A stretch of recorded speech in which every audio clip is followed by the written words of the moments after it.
m'appelle Jo, voilà, j'ai 36 ans et je viens de Nantes, enfin à côté. Mes parents en fait c'était des punks, il y a toujours eu du punk à la maison et c'est toujours la musique sur laquelle j'ai dansé depuis que je suis gamine quoi. Et voilà, donc, moi ça a toujours été mon truc et voilà, je me suis jamais posé la question en fait comment j'étais arrivée dans la scène ou même ma légitimité d'être là. J'étais là, c'était mon truc et c'est ma culture en fait.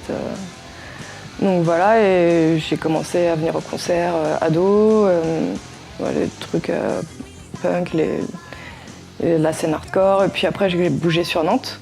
Et puis après j'ai fait plein de trucs quoi.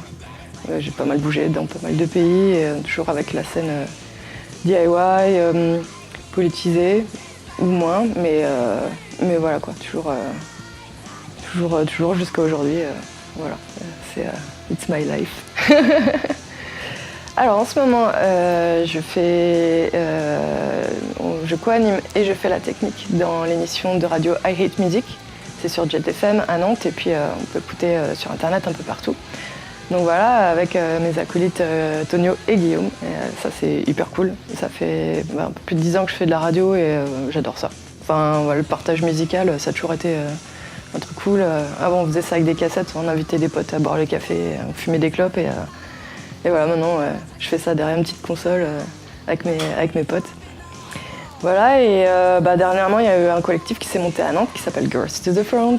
Donc c'est hyper cool et ça permet de mutualiser toutes les compétences et toute l'énergie des meufs de la scène. On mélange tout ça et on a commencé à faire des trucs cool. Voilà, on a commencé à faire des soirées DJing, donc on passe du son dans les soirées. Là, on va essayer de faire ça pour des bonnes causes. Et puis, on organise un concert le 30 juin aussi, avec Maribel, PMS et Lush Rush, des groupes avec des meufs de Paris.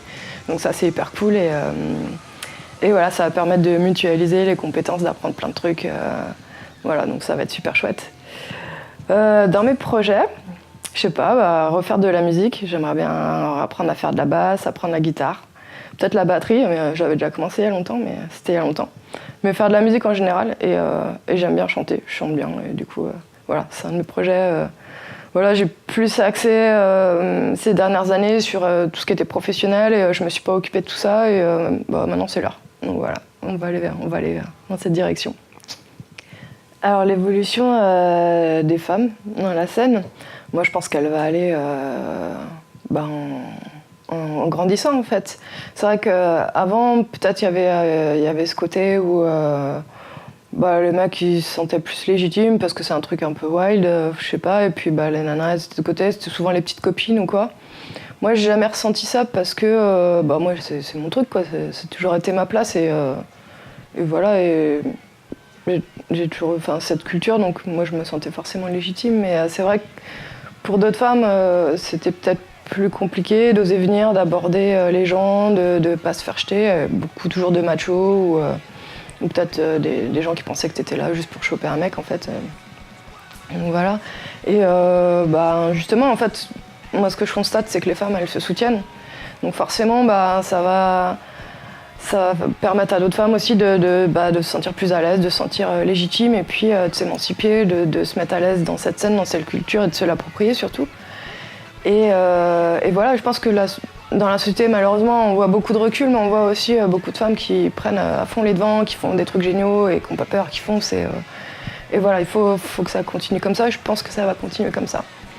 Et je pense qu'il y a un truc beaucoup qu'il faut aussi, c'est que les nanas se fassent vraiment confiance entre elles et ne pas oublier que le vrai ennemi, c'est le patriarcat et le sexisme, et vraiment d'y aller à fond, de se soutenir et voilà, c'est normal, on se prend la tête des fois. Des fois, on n'a pas toujours confiance en nous, des fois, on voit chez les autres, elles sont plus affirmées, plus émancipées, mais justement, quoi. Ça doit être un tremplin pour toutes et on doit toutes s'apprendre les unes des autres et voilà, let's go. Ce que j'aimerais bien voir évoluer dans la scène, moi, c'est aussi la une remise en cause des mecs pour pas mal de trucs en fait. Parce qu'il y a encore des mecs qui ont vraiment des comportements limites, il y a encore du sexisme, il y a encore des violences, il y a encore des viols, il y a encore pas mal de trucs. Et les mecs prennent pas assez position, même quand ils sont pro-féministes, même quand ils sont activistes, même quand ils sont politisés. Il n'y a pas beaucoup de mecs en fait qui prennent vraiment ce devant de « Ok, bah moi je suis contre, et puis je vais le dire, et puis surtout s'il y a un truc, moi ça passe pas quoi ». Souvent en fait quand il y a vraiment des problèmes, tout le monde se barre. Qui c'est qui traite le problème? C'est les femmes entre elles. Il y a toujours quelqu'un qui va venir aider, peut-être une autre femme qui a subi quelque chose. Mais finalement, pas tant que ça, quoi. Les problèmes, ça gêne. Et en fait, les problèmes, quand tu as un problème, tu vas le voir. Tu vas le régler direct, comme ça, c'est fini. Et puis au moins, ça va aider les personnes. Ça les empêche aussi de gamberger pour rien, de se prendre la tête, des fois d'être traumatisé pendant des années, alors que une aide sur le moment, ça peut être très précieux. Pour une agression, pour un truc, pour... Enfin voilà, et pour des cas encore plus graves, ça évite peut-être à une personne de vivre vraiment de la merde pendant des années, et voilà. Donc là-dessus, les mecs, il faudrait aussi vraiment qu'ils prennent leur parti. On est là, ils peuvent plus nous ignorer. Et il va falloir que ça bouge, parce que voilà, c'est tellement important en fait que c'est vraiment dégueulasse en fait qu'il y ait encore des comportements aussi ignorants et aussi... on va dire qu'ils soient en contradiction avec le discours de certains et puis le comportement après, dans le concret en fait. Donc voilà, faut y aller.